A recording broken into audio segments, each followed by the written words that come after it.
말씀은 다시 한번 예레미야서 36장 20절에서 32절까지 말씀인데 제가 한번 읽겠습니다. 그들이 두루마리를 서기관 엘리사마의 방에 두고 뜰에 들어가 왕께 나아가서 이 모든 말을 왕의 귀에 아뢰니 왕이 여우디를 보내어 두루마리를 가져오게 하매 여우디가 서기관 엘리사마의 방에서 가져다가 왕과 왕의 곁에 선 모든 고관의 귀에 낭독하니 그때는 9째 달이라. 왕이 겨울 궁전에 앉았고 그 앞에는 불피운 하루가 있더라. 여우디가 서너 쪽을 낭독하면 왕이 칼로 그것을 연하여 베어 화롯불에 던져서 두루마리를 모두 태웠더라. 왕과 그의 신하들이 이 모든 말을 듣고도 두려워하거나 자기들의 옷을 찢지 아니하였고 엘라담과 들라야와 그마랴가 왕께 두루마리를 불사르지 말도록 아뢰어도 왕이 듣지 아니하였으며 왕이 왕의 아들 여라무엘과 야스리엘의 아들 스라야와 압디엘의 아들 셀레마에게 명령하여 서기관 바룩과 선지자 예레미야를 잡으라 하였으나 여호와께서 그들을 숨기셨더라. 왕이 두루마리와 바룩이 예레미야의 입을 통하여 기록한 말씀을 불사른 후에 여호와의 말씀이 예레미야에게 임하니라. 이르시되 너는 다시 다른 두루마리를 가지고 유다의 여호야김 왕이 불사른 첫 두루마리의 모든 말을 기록하고 또 유다의 여호야김 왕에 대하여 이와 같이 말하기를 여호와의 말씀에 내가 이 두루마리를 불사르며 말하기를 내가 어찌하여 바벨론의 왕이 반드시 와서 이 땅을 멸하고 사람과 짐승을 이 땅에서 없어지게 하리라 하는 말을 이 두루마리에 기록하였느냐 하도다. 그러므로 여호와께서 유다의 왕 여호야김에 대하여 이와 같이 말씀하시니라. 그에게 다윗의 왕위에 앉을 자가 없게 될 것이요 그의 시체는 버림을 당하여 낮에는 더위 밤에는 추위를 당하리라. 또 내가 그와 그의 자손과 신하들을 그들의 죄악으로 말미암아 벌할 것이라. 내가 일찍이 그들과 예루살렘 주민과 유다 사람에게 그 모든 재난을 내리리라 선포하였으나 그들이 듣지 아니하였느니라. 이에 예레미야가 다른 두루마리를 가져다가 네리야의 아들 서기관 바룩에게 주매 그가 유다의 여호야김 왕이 불사른 책의 모든 말을 예레미야가 전하는 대로 기록하고 그 외에도 그 같은 말을 많이 더하였더라.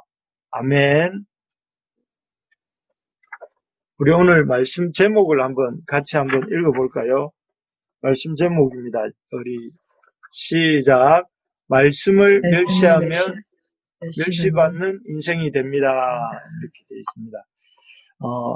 제가 지금 읽어드리는 말씀이 성경 어디에 나오는 말씀인지 대충 한번 맞춰보시기 바랍니다.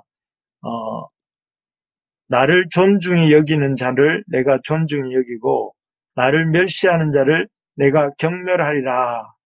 이 말씀이 어디에 나오는 말씀일까요?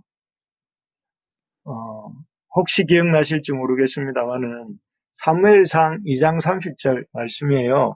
사무엘상 2장 30절에서 엘리의 두 아들이 여호와의 성전에서 온갖 악행을 하는데 참 제사 드리기 전에 고기를 취하고 또는 제사 드리는 데 돕는 여인들과 동침하고 이런 온갖 악행을 저지르는데 거기에 대해서 하나님이 엘리에게 경고하는 말씀입니다. 나를 존중히 여기는 자를 내가 존중히 여기고 나를 멸시하는 자를 내가 경멸하겠다 이렇게 말씀하셨죠. 또 이 말씀은 누가 누구에게 한 말씀일까요? 순종이 제사보다 낫고 듣는 것이 순양의 기름보다 나으니 이는 거역하는 것은 점치는 죄와 같고 완고한 것은 사신 우상에게 절하는 죄와 같음이라. 왕이 여호와의 말씀을 버렸으므로 여호와께서도 왕을 버려 왕이 되지 못하게 하셨나이다 하니 이거는 좀 쉽죠. 사울 왕에게 한 말씀입니다. 누가 있을까요? 예, 사무엘 선지자가 이스라엘의 초대 왕 사울에게 전한 하나님의 말씀인데요. 여기에 보면 이 사울이 아말렉을 진멸하라는 여호와의 말씀을 어기고 자기 임의로 치사 선택해서 살릴 것은 살리고 죽일 것은 죽이는 그런 어떤 일을 하는데요. 그 일에 대한 하나님의 경고의 말씀입니다. 그래서 뭐라고 하시느냐면 여호와의 말씀을 네가 버렸으므로 여호와께서도 왕을 버려 왕이 되지 못하게 하셨나이다 라고 이렇게 말씀을 주세요. 그런데 이 두 말씀이 앞에 엘리 두 아들에게 주신 말씀이나 또 사울에게 주신 이 두 말씀의 주인공들은 어떻게 되었을까요? 엘리의 두 아들이나 이스라엘의 초대왕 사울의 최후가 어떻게 되죠? 예, 아시는 것처럼 엘리의 두 아들은 아벡이라는 곳에서 블레셋과의 전투 중에 죽습니다. 그리고 또 아시는 것처럼 엘리 제사장은 이렇게 아들들의 전사 소식을 듣고 의자에서 뒤로 넘어져서 매진탕으로 죽고 말지요.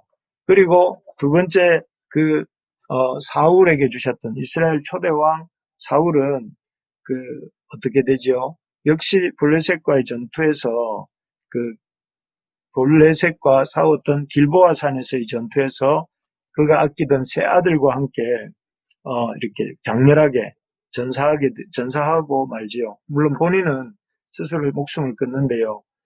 그래서 참 여기에서 말씀했던 것처럼 하나님을 멸시하는 자에게 하나님도 경멸하시고 또 하나님을 참 이렇게 이 말씀을 듣지 않는 자들에게 하나님도 버리신다는 그 말처럼 이렇게 그들은 이 하나님의 도우심을 잊지 못했던 것을 볼 수가 있습니다.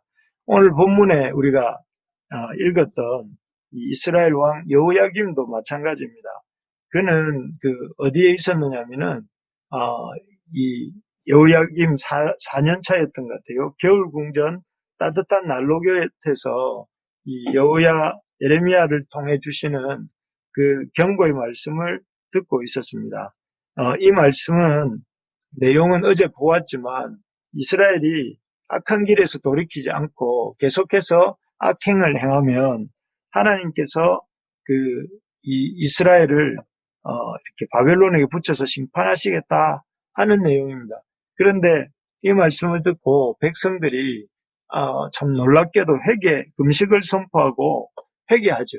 그리고 또 몇몇 고관들, 여기 오늘 본문에도 나오는데 그마랴와 여기 25절에 보면 엘라단과 들라야와 그마랴가 이렇게 나오는데 이 엘라단과 들라야와 그마랴 같은 고관들은 참 이 문제의 심각성을 알고 예레미야의 전한 말씀, 심판에 대한 경고의 말씀을 이렇게 여호야김 왕에게 전달해서 여호야김 왕이 읽도록 이렇게 까지 했습니다. 그래서 지금 여우디라고 하는 이스라엘의 왕의 비서관이 지금 여호야김 앞에서 예레미야 선지자의 이런 하나님의 심판의 말씀에 대한 경고를 읽고 있는 것입니다.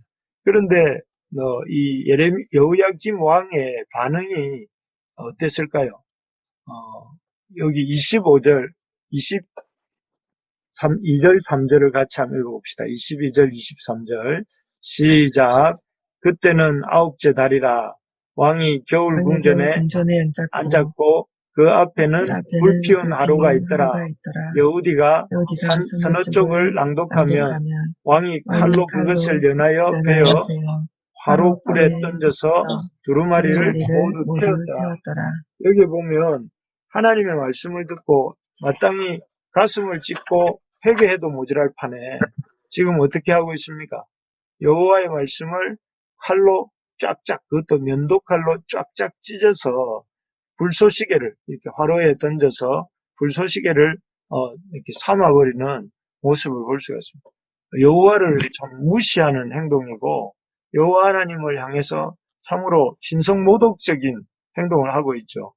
그리고 이러한 여호야김의 아주 참남한 행동을 보면서도 주변에 있는 신하, 아까도 말씀드린 것처럼 엘라단과 들라야와 그마랴라고 하는 세 명의 신하만 말릴 뿐이지 나머지 대부분의 신하들은 말리기는커녕 강 건너 불구경하듯이 이렇게 바라만 보고 있었던 것입니다.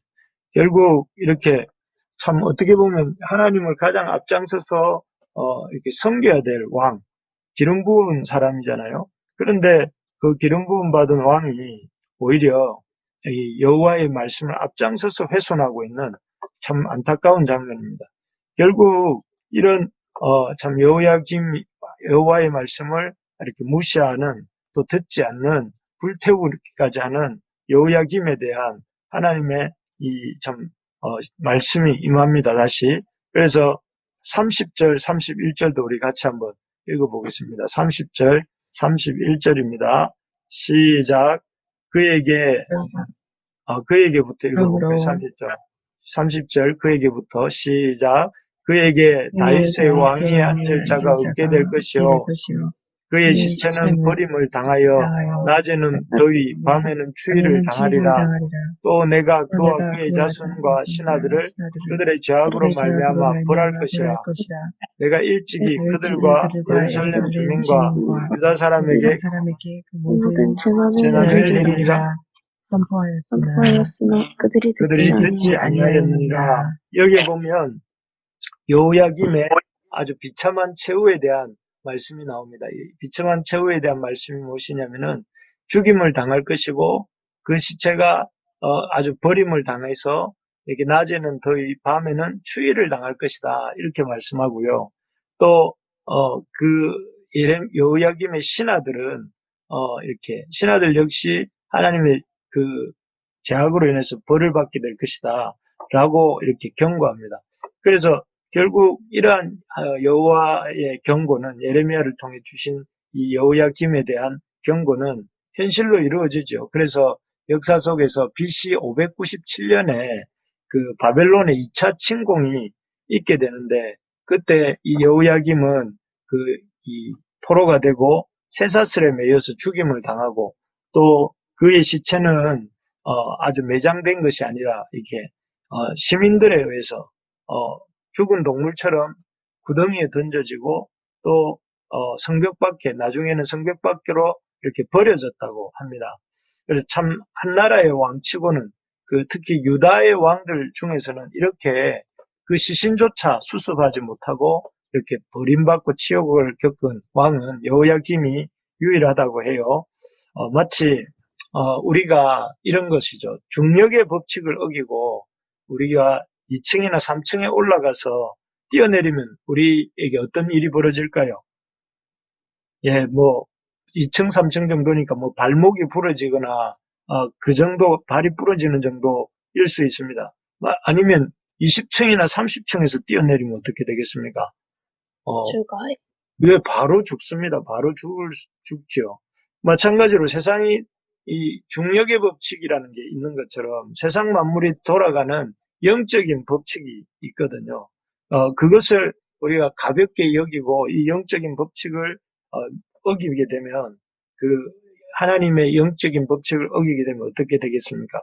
하나님 말씀을 가볍게 여기고 멸시하게 되면 앞에서 본 엘리의 두 아들 홈니와 비느하스, 또 이스라엘의 초대왕 사울, 그리고 지금 여호와의 말씀을 쫙쫙 찢어서 활활 불에 던지고 있는, 타는 불에 던지고 있는 여호야김, 이런 사람들처럼 영적인 법칙을 어기게 되면 이 성경이 보여주는 그 영적인 법칙의 결과가 뭐냐면은 비참한 최후를 맞게 되고, 그의 가족과 공동체는 아주 산산이 깨어지고 종이 되고, 또 나라는 이렇게 존재할 수 없게 된다 하는 것을 이렇게 보여주게 되는 것입니다.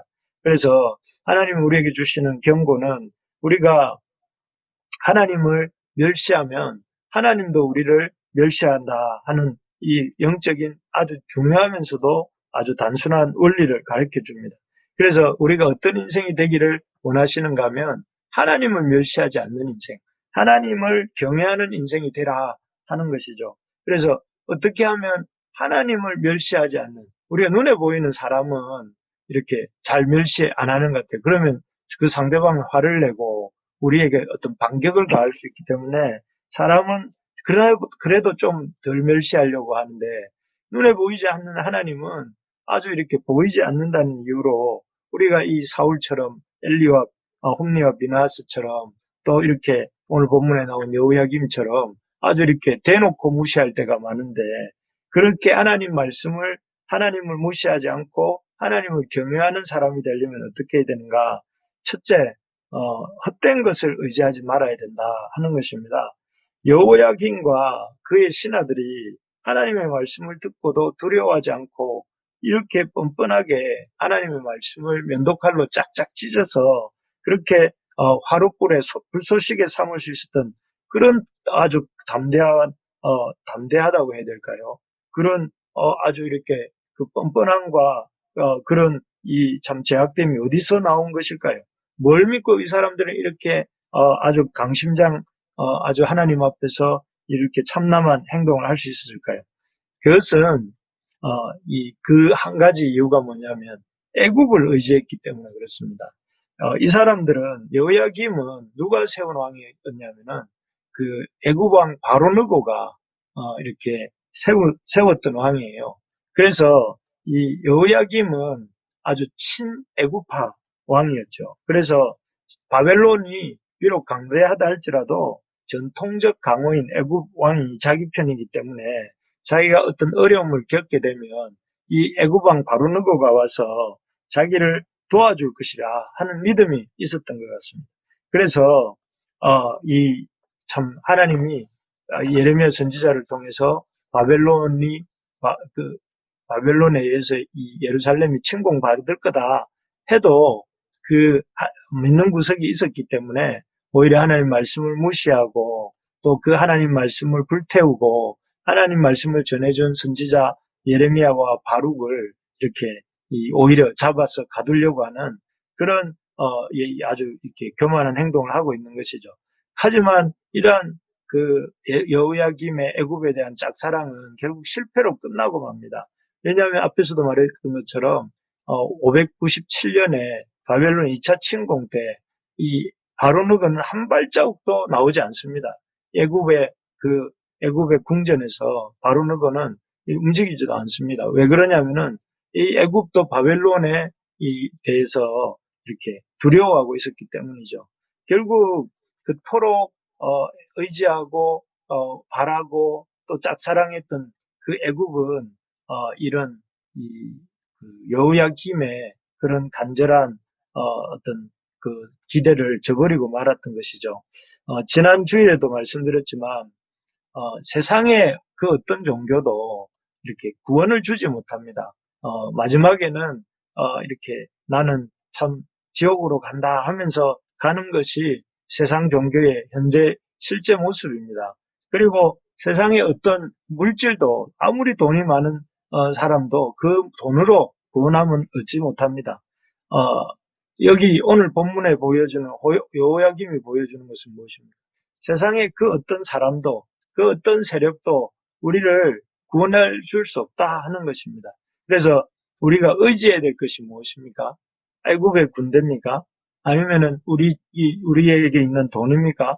아니면 우리가 믿고 있는 우리 나름의 어떤 이 신앙의 대상이 우리를 구원해 줍니까?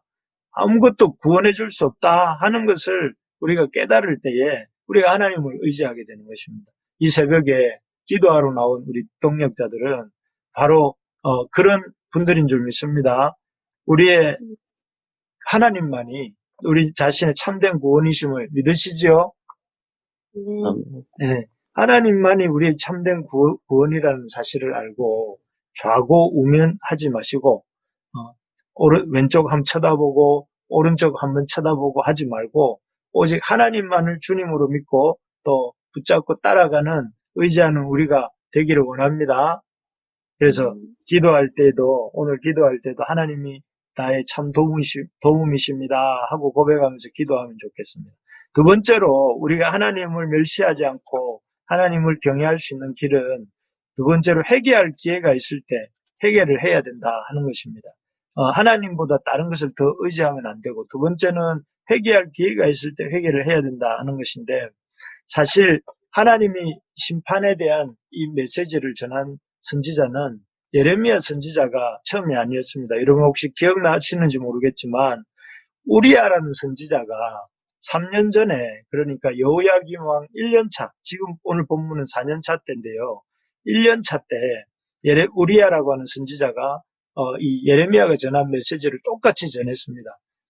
바벨론에 의해서 심판을 받을 것이고 회개하면 구원함을 얻을 것이다. 이렇게 했는데 그때 그 여호야김이 우리야 선지자에게 보낸 반응이 무엇인지 아십니까? 여호야김은 어떻게 했느냐면 사람들을 보내어서 자객들을 군사들을 보내어서 우리야 선지자를 이렇게 죽입니다. 죽여버립니다. 그래서 우리야 선지자가 생명의 위협을 느끼고 아주 멀리 도망을 쳤음에도 불구하고 그 도망친 곳까지 따라가서 이 우리야 선지자를 죽인 것이죠. 그래서 어찌 보면 그때 이 여호야김이 회개를 했었어야 됐습니다. 여호야김이 그때 우리야 선지자의 말을 듣고 참 이렇게 겸손한 마음을 가졌어야 했습니다. 그런데 그때 이 여호야김은 하나님이 주신 회개의 기회를 발로 뻥 쳐버리고 아주 이렇게 말았던 것이죠. 결국은 그때 우리야 선지자를 죽이고 하나님 말씀에 길을 닫아버린 그 이후로 이 여호야김이 더욱더 이렇게 참 마음이 완악해지고 그래서 오늘 보는 것처럼 여호와의 말씀을 듣는 족족 이렇게 잘라서 불에 태우는 그런 상태까지 이르게 된 것이죠. 참 그렇습니다. 우리가 여호야김처럼 되지 않으려면 회개할 기회를 주실 때 회개할 수 있어야 합니다. 그래서 우리가 잘못한 것이 있어서 우리가 말씀을 듣는 중에 마음에 아프게 찔리는 말씀이 있거나 또 그 마음에 깨달아지는 말씀이 있을 때 어떻게 해야 되겠습니까? 빵빵 쳐버리고 그 말씀대로 그 말씀을 들은 채도 안 하고 살면 안 된다는 것입니다. 그런 말씀을 들을 때 내 마음을 아프게 하고 각성시키는 말씀이 있을 때 그 말씀을 외면하지 말고 잘 듣고 마음에 새겨야 됩니다. 그래서 그 말씀을 이렇게 고치는 것이 아니라 그 말씀을 찢어서 불태우는 것이 아니라 내 마음을 찢고 내 삶을 고쳐서 주님 앞에 나를 바꾸는 기회로 삼아야 됩니다. 그래서 여러분 예배 드릴 때 또 말씀 들을 때에 또 말씀을 개인적으로 읽을 때에 어떤 구절이 내 마음을 딱 비춰주거나 찌르거나 할 때에 그 말씀 앞에서 여러분 회개할 수 있기를 바랍니다. 예, 회개할 수 있어야 됩니다. 나를 고쳐야 됩니다. 하나님을 고치려고 하지 말고 나를 고쳐야 하나님 앞에 살 수 있는 것입니다. 바라기는 이 가을에 여러분 우리 세미자매 또 재훈 집사님 저희 가정 모두가 하나님 말씀 앞에서 우리 자신을 바꾸어가는 그런 이렇게 이 가을이 되어서 또 그런 주님이 기뻐하시는 이 행실을 갖고 또 주님이 기뻐하시는 성령의 열매를 맺는 그런 계절이 되기를 예수님의 이름으로 축복합니다. 끝입니다. 세 번째로는 어떻게 하나님을 멸시하지 않는 인생이 될 수 있는가 하면은 내가 불순종해도 하나님의 역사는 진행된다 하는 것을 알아야 됩니다. 여호야김이 왜 하나님의 말씀을 태웠을까? 그렇게 한 행동에 이면에는 어떤 마음이 있었을까 생각을 해볼 때에 여호야김이 그 예레미야 선지자를 통해 준 하나님의 말씀을 불태우면서 그는 이렇게 생각했는지도 모르겠습니다. 내가 이 말씀을 불태워버리면 하나님 말씀 자체도 이렇게 소각되고 또 역사도 취소되는 거 아니겠나 하면서 자기를 하나님과 대등한 존재인 것처럼 착각하면서 하나님 말씀을 불태운 것이죠. 그런데 그가 이렇게 자기의 어떤 그런 교만한 행동으로 하나님 말씀이 성취 안 되게 한 것처럼 착각했는지는 모르겠지만 여기에 보면 27절, 28절에 보면 하나님께서 예레미야 선지자에게 그가 여호야김이 불태운 두루마리와 똑같은 말씀을 다시 기록하고 또 이렇게 쓰도록 명령하세요. 그래서 32절에 보면 예레미야가 이렇게 이 하나님이 자신에게 주셨던 말씀을 새롭게 적고 있는 것을 보게 되는데 우리가 가슴 깊이 명심해야 될 것이 무엇이냐면은 이 세상의 역사의 주관자는 내가 아니라 우리 하나님이시다 하는 것입니다. 내가 하나님의 역사를 부정하고 그 하나님의 역사에 동참하지 않는다고 해서 하나님의 역사가 이루어지지 않거나 하나님의 역사를 이렇게 하나님의 뜻이 이루어지지 않는 것이 아니다 하는 것입니다. 내가 동의하든 동의하지 않든 이 인류의 역사는 하나님의 뜻대로 움직인다는 것을 여러분 아시기 바랍니다. 하나님의 그 역사대로 우리가 따라가야 맞습니다. 우리의 역사에 하나님의 통치를 끌어다 맞추려고 할 것이 아니라 우리 자신을 하나님께 맞출 수 있기를 바랍니다.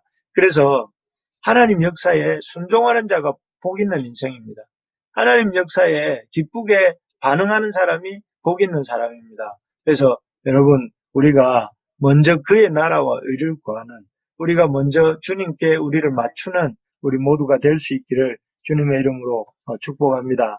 오늘 이 여호야김의 하나님을 멸시하는 여호야김과 그의 비참한 최후에 대해서 우리가 들으면서 이 하나님 우리에게 주시는 세 가지 마음이 뭐라고 했습니까?